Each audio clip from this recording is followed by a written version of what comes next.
Bom, enquanto eu me acho aqui, vocês podem ir abrindo a Bíblia de vocês em Mateus 5. Nós continuamos falando até o final do ano, aprendendo sobre a plenitude de Cristo. Amém? Esse é o tema do ano. E o tema do mês são os ensinamentos de Jesus. Eu sei que nós podemos aprender muitas coisas nas nossas vidas, mas o que nós levamos e o que realmente nos traz mudança e transformação é aquilo que Jesus nos ensinou. Amém? São os ensinamentos dele, que ele deixou e dura até o dia de hoje e vai de geração em geração até a volta dele. E um dos ensinamentos, na minha opinião, mais preciosos que Jesus deixou está aqui em Mateus 5.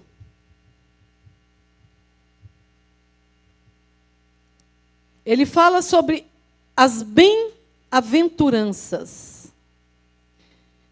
E é interessante que no mundo que nós vivemos, que todo mundo se preocupa em ser feliz. Pergunta para o seu irmão, você quer ser feliz? Responda a verdade para ele, você quer ser feliz? Eu quero ser feliz. Todos querem ser felizes. Todas as suas realizações, todas as nossas realizações, tudo aquilo que nós fazemos é visando um fim, ser feliz. Não é? A gente vai comprar um carro e fica feliz da vida porque vai trocar de carro, não é verdade? Não é, Nicole? Fica feliz da vida quando o Derry chega com a chave de um carro assim, ó. Né?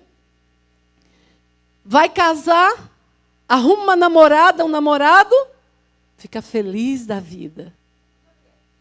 Não é verdade?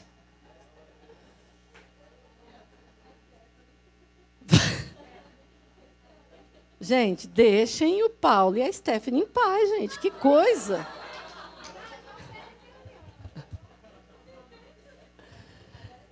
Vai casar, se prepara para casar, esperando o quê? Ser feliz. E hoje tem muita gente buscando a felicidade em tantas coisas. Não é verdade, queridos? Buscamos a felicidade em coisas simples, práticas do dia a dia. Como buscamos, muitas vezes, felicidade em coisas fúteis, que para nada se aproveita. Hoje, as pessoas vão para a academia malhar, muitas vezes, porque acham que vão ser mais... Deve malhar, eu preciso. Muitas vezes porque acham que vão ser mais felizes se tiver um corpo sarado, bonito. E aí se enganam. O casamento. Porque há tanto engano, todo mundo casa esperando ser feliz. E por que muitas vezes não é? Porque muitas vezes há uma decepção no casamento. Se não houvesse, não haveria tanta separação. Se busca hoje felicidade, se vende na televisão e nas prateleiras. Nas lojas. Né? Estou feliz porque eu estou com uma roupa bonita. Estou feliz porque eu vou fazer uma viagem. Então, tudo isso traz felicidade. Mas Jesus, ele dá aqui, no Sermão do Monte, um princípio de felicidade que não acaba. Que não é momentânea. Que não é passageira. Ele nos ensina um princípio de felicidade que ninguém pode te roubar. Ninguém, absolutamente ninguém. E aqui nas bem-aventuranças, em Mateus 5, e começa dizendo que Jesus estava ensinando, nesse ensinamento aqui, Jesus começa falando das bem-aventuranças, ele diz, bem-aventurado. O significado de bem-aventurado é mais que feliz. Então, muitas vezes, nós nos decepcionamos tanto porque nós nos contentamos apenas com a felicidade momentânea. Mas Deus tem para você uma felicidade eterna. O Senhor tem uma felicidade para você que homem nenhum pode roubar. O Senhor tem uma felicidade para você que ela vai durar para sempre, até o encontro seu com Ele lá, e ela vai continuar durando. E olha que interessante, um texto tão simples, e um ensinamento tão simples, que eu podia chegar aqui e só falar para você, leia Mateus, capítulo 5. Todo mundo abriu? Mateus, capítulo 5, verso 1.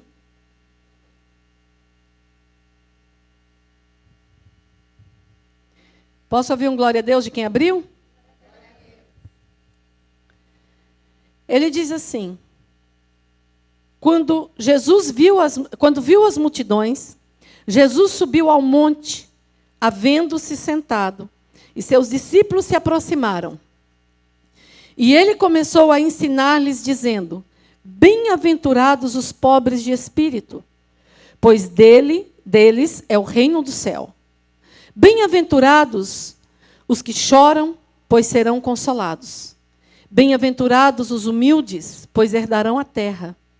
Bem-aventurados os que têm fome e sede de justiça, pois serão saciados. Bem-aventurados os misericordiosos, pois alcançarão misericórdia. Bem-aventurados os limpos de coração, pois verão a Deus. Bem-aventurados os pacificadores, pois serão chamados filhos de Deus. Bem-aventurados os perseguidos por causa da justiça, pois deles é o reino do céu. Bem-aventurados sois, quando vos insultarem, perseguirem e, mentindo, disserem todo mal contra vós por minha causa. Alegrai-vos e exultai, pois a vossa recompensa no céu é grande. Diga, é grande. Porque assim perseguiram os profetas que viveram antes de vós. E eu não sei se eu vou conseguir passar por todos os tópicos. Eu estava hoje falando para a Cris assim. É muito difícil pregar esse texto, porque cada uma dessas bem-aventuranças abre um leque. Né? Então, teria que ser uma pregação por domingo. Mas eu prometo para vocês que eu não vou irritar vocês aí no banco. E eu vou ser ágil, em nome de Jesus. Amém?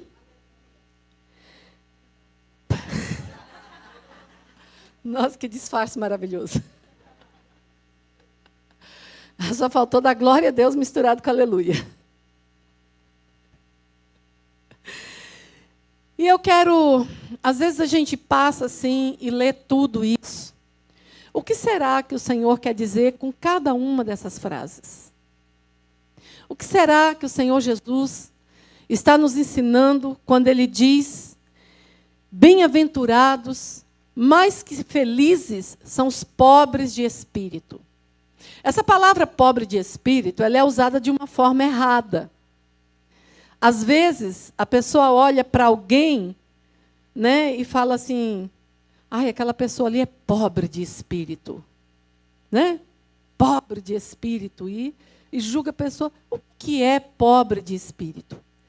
Jesus diz que não é um defeito ser pobre de espírito. Muitas vezes nós empregamos a palavra, a frase, pobre de espírito, de uma forma errada, como se fosse um defeito, uma deficiência na pessoa. Né? Um defeito de caráter. Ele é pobre de espírito. Não. Jesus diz que aqueles que são pobres de espírito, eles são bem-aventurados, e deles é o reino dos céus. Deles é o reino dos céus.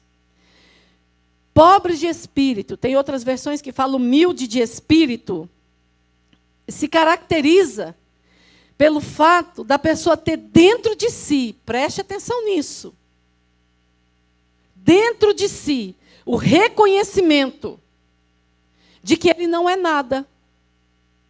O reconhecimento de que ele é completamente dependente e necessitado de Deus. A pessoa que ela não é pobre de espírito, geralmente ela é altiva. Geralmente ela é uma pessoa que se considera sabendo tudo,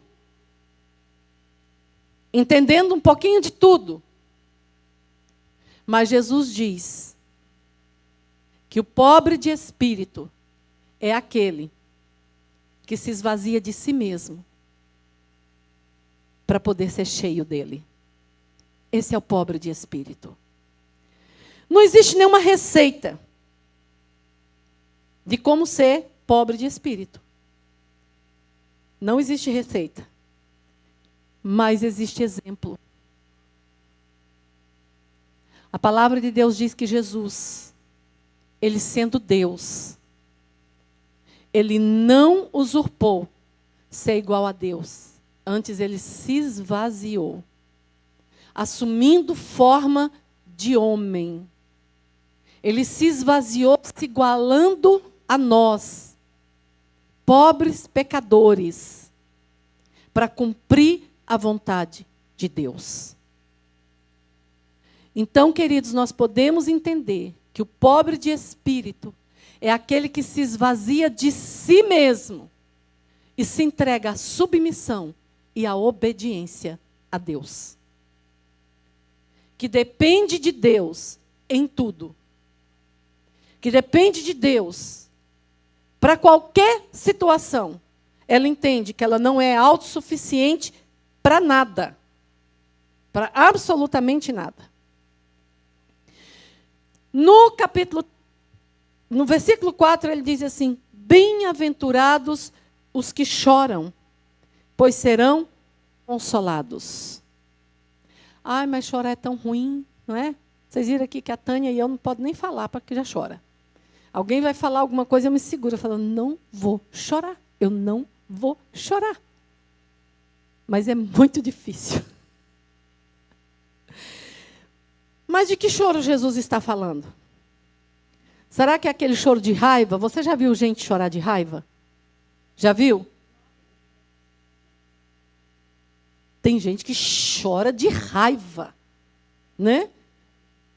Ela não pode explodir, ela não pode resolver a situação, então ela chora. E ela chora de raiva. Não é desse tipo de choro que Jesus está falando, não. Não é aquele choro de birra, igual criança, eu quero isso. Não é aquele choro de... Quando você é contrariado, fui contrariado, então eu choro. Jesus não está falando desse tipo de choro.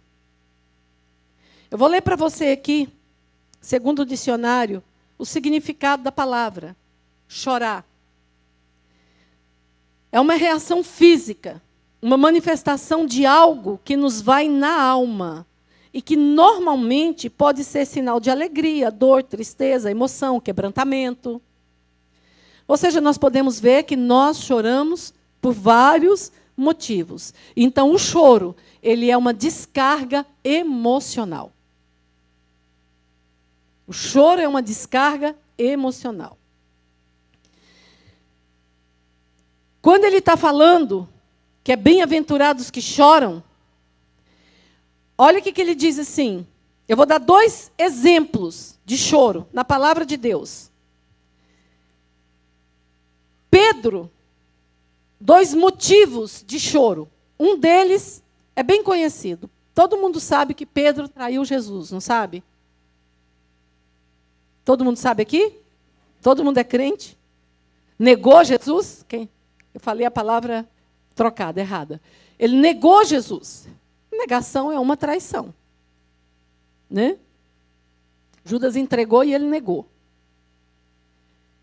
E Pedro, nós falamos daqui sobre isso há pouco tempo atrás, Pedro, quando Jesus vira e olha para Pedro, Pedro se sente muito envergonhado.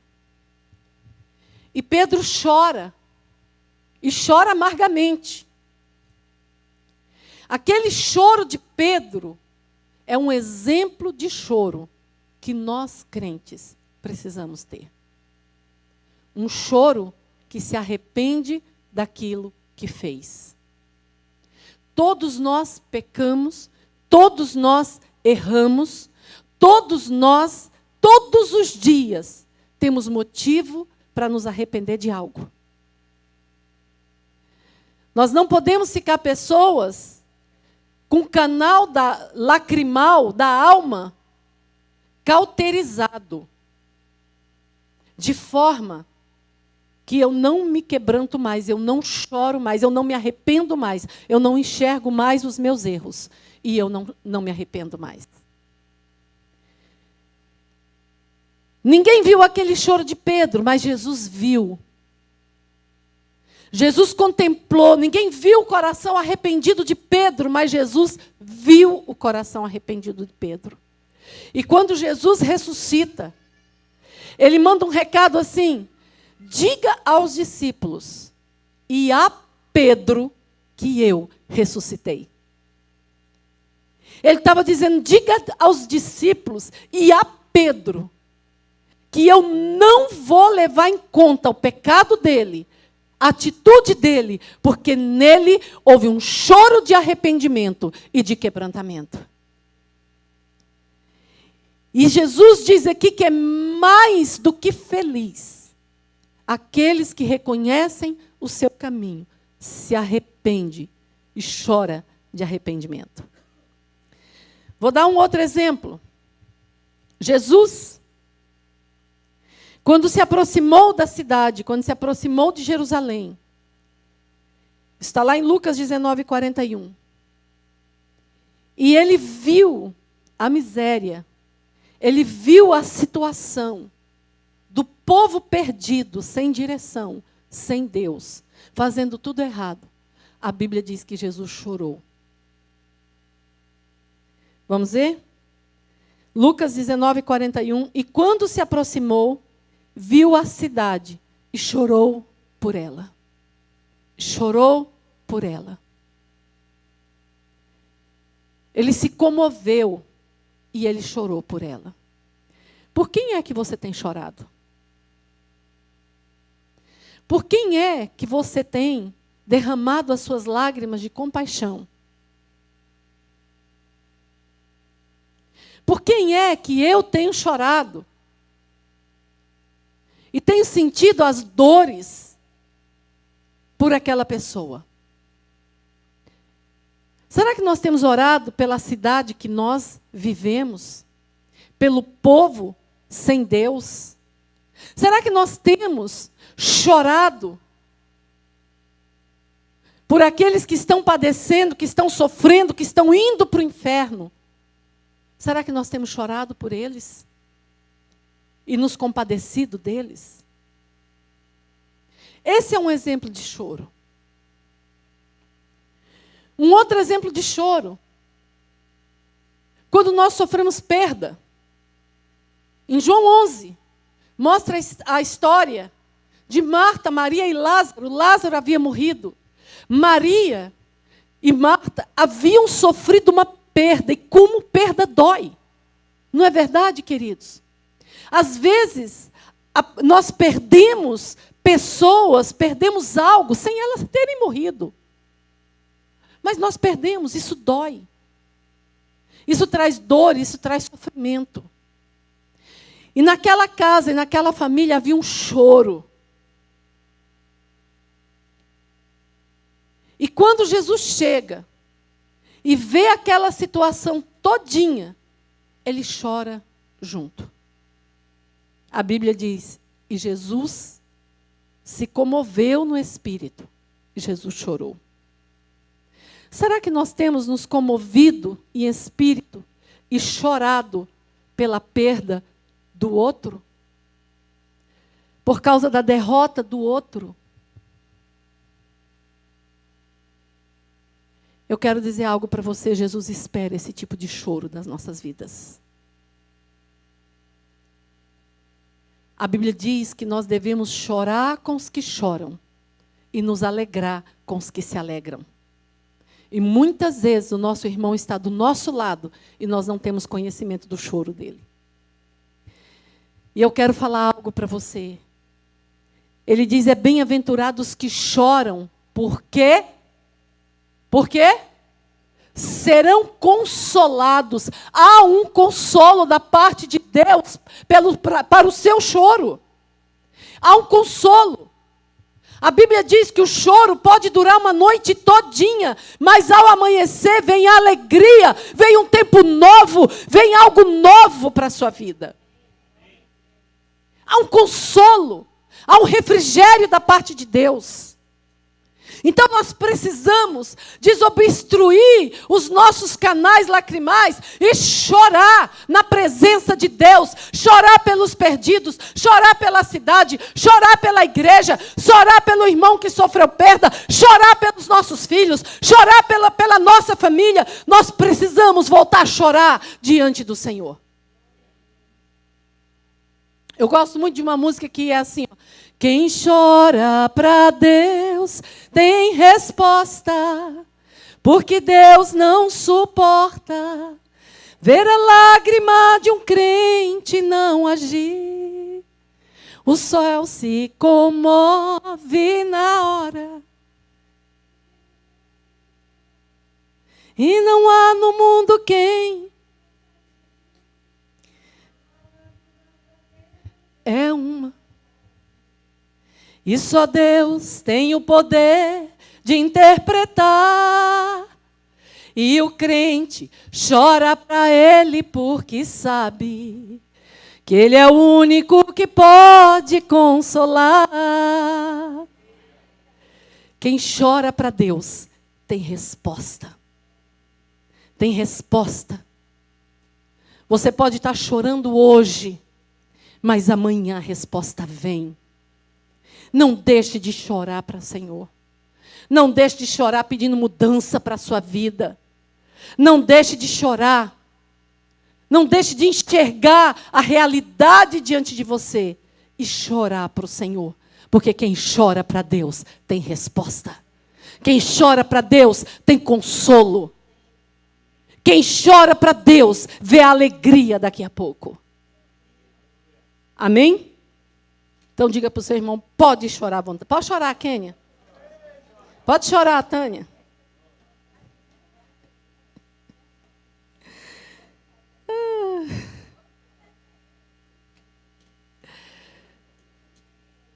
Não tem como ser consolado se não tiver choro. Amém? Não tem. Então chore para Deus.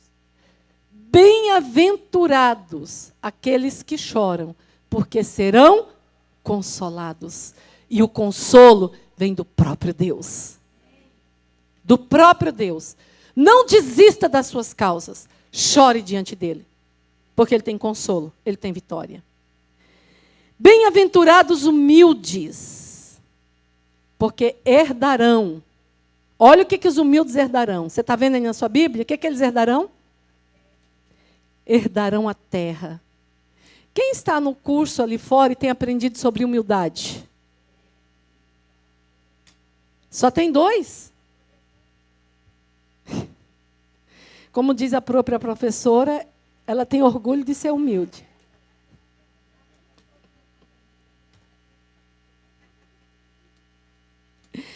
Queridos, há uma herança para aqueles que se esvaziam de si mesmos.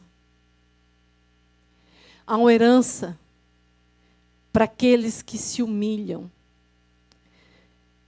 Pedro, ele diz assim, humilhai-vos, pois, debaixo da poderosa mão de Deus. Humilhai-vos, pois, debaixo da poderosa mão de Deus.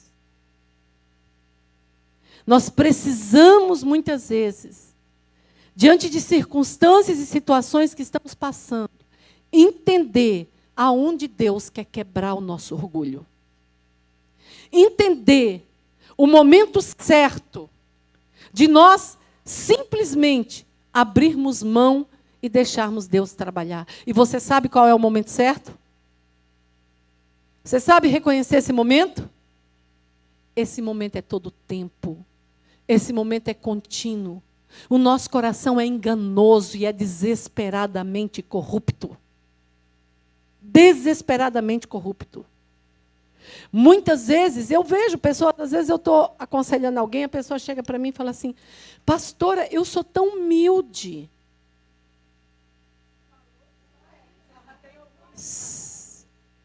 Gente, eu vou falar uma coisa para vocês. Humildade não é sinônimo de pobreza financeira. Graças a Deus por isso, porque senão eu, né, tinha que me esvaziar de toda a minha riqueza material para ser humilde.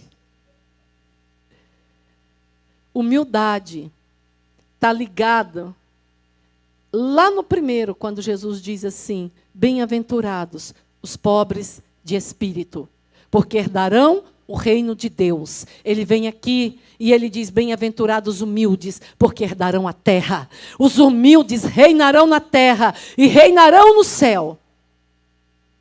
E olha o que ele diz aqui. Ó. Isaías 66:2 diz assim: a minha mão fez todas essas coisas. Assim todas elas vieram a existir, diz o Senhor. Mas olharei, preste atenção nisso, olharei. Outras versões ele diz: darei atenção. Para quem? Cadê? Perdi aqui.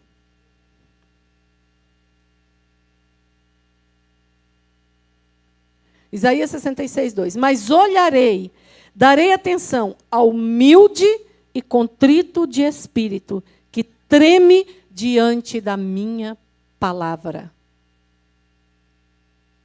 Posso ouvir um glória a Deus? Você pode ler ali comigo? Não foram as minhas mãos, vamos ler todos juntos? Não foram as minhas mãos que fizeram todas essas coisas? E por isso vieram a existir? Pergunta ao Senhor. A este eu estimo, ao humilde e contrito de espírito, que treme diante da minha palavra. Quer ser visto por Deus, quer ter atenção de Deus, quer ser estimado por Deus. Se humilhe. Essa é a ordem de Jesus para nós. E há uma herança, ele diz que os humildes herdarão a terra. Os humildes herdarão a terra. A falta de humildade está ligada à teimosia, está ligada à rebelião. Quando nós não somos humildes, automaticamente nós somos teimosos. Andamos contra a palavra de Deus. E Jesus diz assim: bem-aventurados os humildes, porque herdarão a terra. Está completamente ligado ao primeiro versículo, quando ele diz, o primeiro versículo das bem-aventuranças, quando ele diz: bem-aventurados os pobres de espírito. Nós precisamos deixar o Senhor trabalhar dentro de nós. Nós, por nós mesmos, nós não somos capazes. Não existe uma receita na Bíblia que ensine ninguém a ser humilde. Mas existe um pedido de Deus, uma ordenança de Deus, e uma promessa e uma bênção de Deus para aqueles que vão andando de fé em fé, de poder em poder, que vão abrindo mão, que vão deixando se lapidar, que vão deixando Deus trabalhar, que vão se abaixando, que vão se submetendo à palavra de Deus. Esses terão a atenção de Deus e esses serão beneficiados tanto na terra quanto no céu. Amém?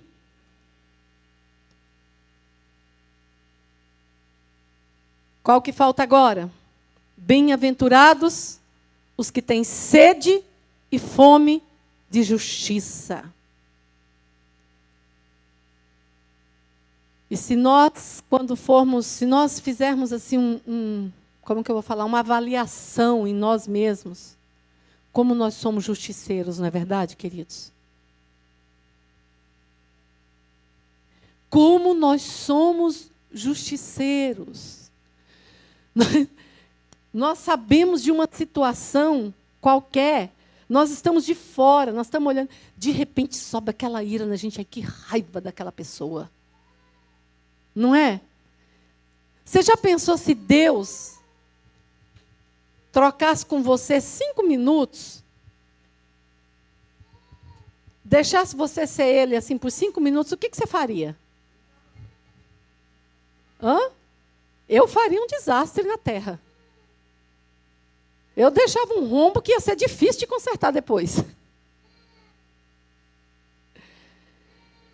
E é interessante que nós devemos ter sede e fome de justiça. Mas nenhuma das duas justiças, ou a justiça de Deus, ou a justiça do homem, pertence a nós. A justiça do homem pertence a quem é de direito, não pertence a mim. Mas eu devo ter sede e fome de justiça. Eu acho interessante a sabedoria de Jesus, quando ele vai ligando as coisas, ele diz assim, bem-aventurados os pobres de espírito, porque esses herdarão o reino dos céus. Bem-aventurados os mansos, bem-aventurados os humildes, bem-aventurados os que têm fome e sede de justiça. Porque para nós termos essa justiça que Ele quer que nós tenhamos, essa fome dessa justiça, nós precisamos ser mansos, nós precisamos ser pobres de espírito, nós precisamos ser humildes, nós precisamos caminhar segundo aquilo que Ele quer, porque senão nós botamos tudo a perder. Tudo a perder. Vou dizer algo para vocês. Eu não tinha Facebook, nada em rede social. Hoje eu tenho. Hoje eu tenho Instagram e Facebook. Então, hoje eu estou... Meu Deus, como eu vejo justiceiro no Facebook. É o lugar que eu mais vejo justiceiro. Alguém posta lá uma carnificina. E quando você entra para ver os comentários, você fala assim, uau, o que é isso? E a maioria deles, comentários de crente, que você fala assim, meu Deus, o que é isso que está acontecendo? Cada um, imbuído da sua justiça própria, dá umas opiniões que, meu Deus do céu, se juntar tudo, jogar no banheiro e der descarga, nem a rede de esgoto aceita. De tão feio que é o negócio. Então, a justiça do homem, a palavra de Deus diz que a justiça do homem, ela não passa de trapo de imundícia. A Lídia pedindo para explicar o que é. Você sabe o que é trapo de imundícia? Quem é que não sabe? Só vou explicar se ninguém souber. Tem gente que não sabe? Ok. Antigamente, as mulheres não usavam absorvente no seu período. Elas usavam trapos para segurar toda a secreção do período menstrual. Pedaços de pano, pedaços de pano. E aquilo provavelmente teria ficado... É terrível mesmo. Podre, fedido, contaminado, não prestava para nada. Jesus diz que a justiça do homem é exatamente desse jeito. Ou seja, a justiça do homem é nojenta. É precipitada. Então ele diz, bem-aventurados os que têm fome e sede de justiça. Mas lá em Efésios, no capítulo 6, quando ele fala da couraça da justiça, ele fala que é para nós nos revestirmos da couraça da justiça. Que justiça que ele está falando? A justiça do Senhor. E a justiça do Senhor pertence a quem? Ao Senhor. Qual que é a minha obrigação, então? É fazer o que ele fala, bem-aventurados que choram. É chorar para que haja justiça de Deus na terra. É chorar para que haja justiça de Deus na terra. Não é quando ele fala bem-aventurado os que têm fome e sede de justiça, que nós saiamos por aí como justiceiros, brincando de semideuses, julgando todo mundo. Nós não julgamos, nós já condenamos, né? Nós olhamos assim e falamos assim, nossa, Não vou com a cara da Marcele. Ô, menina chata. Não é? Sem conhecer a Marcele. Então, nós já condenamos a Marcele. Não é não, viu, Marcele? Você é docinho. Já condenamos a Marcele e matamos ela. Já condenamos ela à cadeira elétrica. Porque, segundo eu vejo, eu mato ela dentro do coração da outra aqui. Isso é algo que nós fazemos diariamente. Diariamente. Mas o Senhor diz para nós que se eu tiver sede de justiça, justiça de Deus, Ele mesmo vai fazer todas as coisas. Qual é o conselho que Ele deixa? Como é que eu vou adquirir essa justiça? Chorando, coração quebrantado, chorando diante dEle, para que haja resposta e consolo. Ele deixa um conselho para nós. Ele diz: buscai em primeiro lugar o reino de Deus e a sua justiça, a justiça de Deus, e todas estas coisas vos serão acrescentadas. Ele está dizendo ali tudo que ele está falando da necessidade do homem que às vezes anda ansioso por tanta coisa. E ele diz assim: só preciso uma coisa. Busque em primeiro lugar o meu reino e a minha justiça. E todas essas coisas que você está aí precisando vão ser acrescentadas a você. Bem-aventurado os misericordiosos, porque alcançarão misericórdia. Você já chegou diante de Deus e já falou: Senhor, tem misericórdia de mim? Já falou? Já? Eu falo isso direto. Deus tem misericórdia de mim, tem misericórdia de mim. Mas olha, presta bem atenção na colocação do versículo. Bem-aventurados os misericordiosos, porque alcançarão misericórdia. Queridos, para eu estar... Deus é misericórdia. Ele é misericordioso.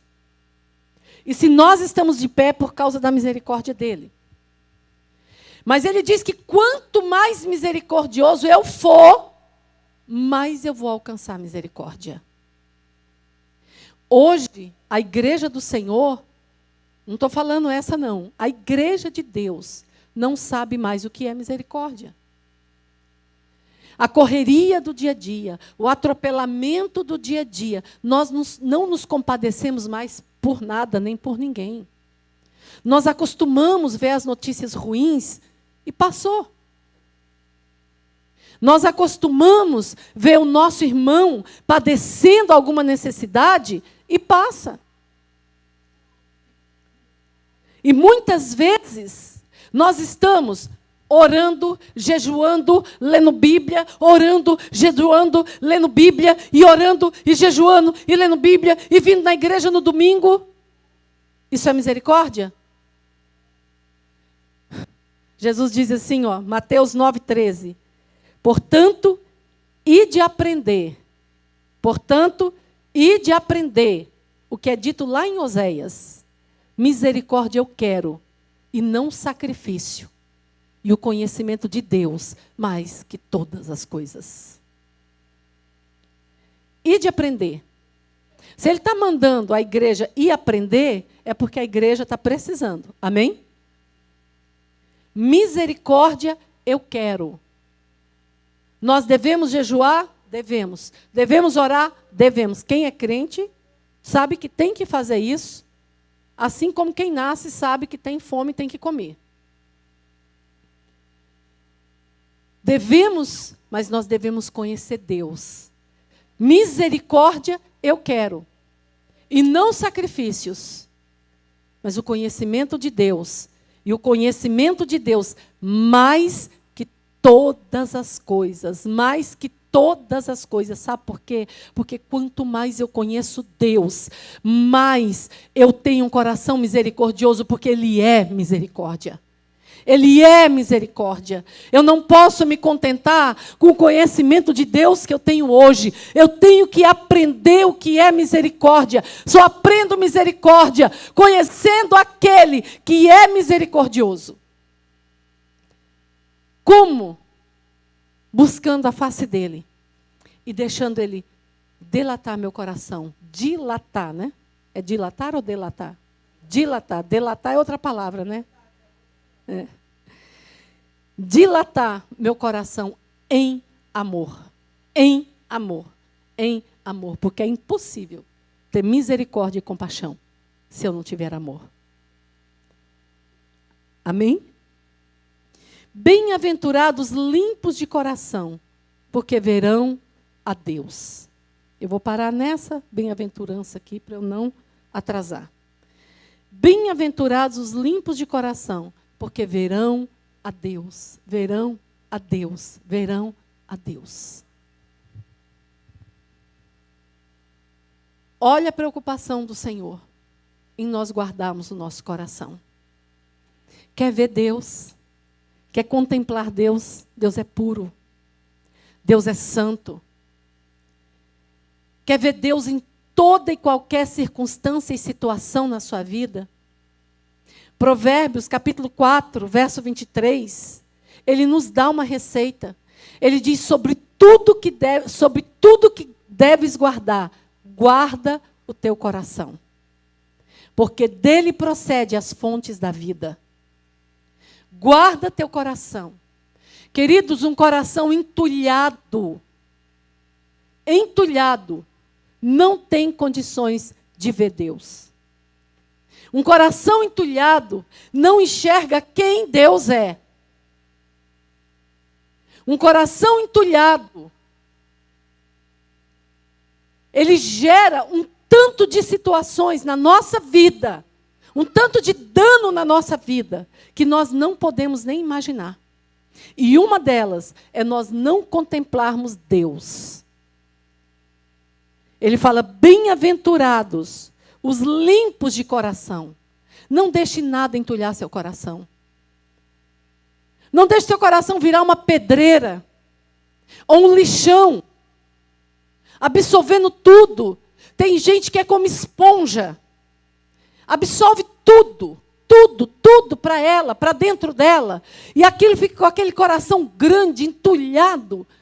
Abre a boca. Ninguém vê Deus quando ela abre a boca. Por quê? Porque o coração está entulhado.